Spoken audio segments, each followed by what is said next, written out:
Hello all, Jamie Rodgers here today for Creative Expressions, and we're going to be looking at a top tip with Pixie Sparkles. This is stamping with Pixie Sparkles. Now we have 26 colours in total for the different Pixie Sparkles varieties to choose from. I'm going to take my clear stamp and I'm going to place it down onto one of my stamp presses. I'm going to use a perfect medium ink pad to tap across the top of this. This could be any clear ink that you have in your stash already.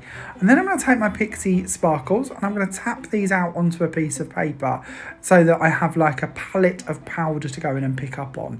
We have an introduction video that tells you more about Pixie Sparkles if you've not come across them before, so do check that one out too.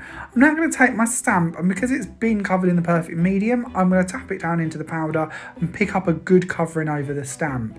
Because the Pixie Sparkles are water activated, I've misted them lightly with water, and I can now take that stamp, push it down as I would with a normal inked stamp, and create an impression with it.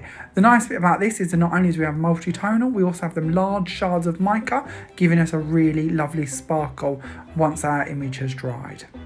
All of these products can be found at all good Creative Expressions stockists.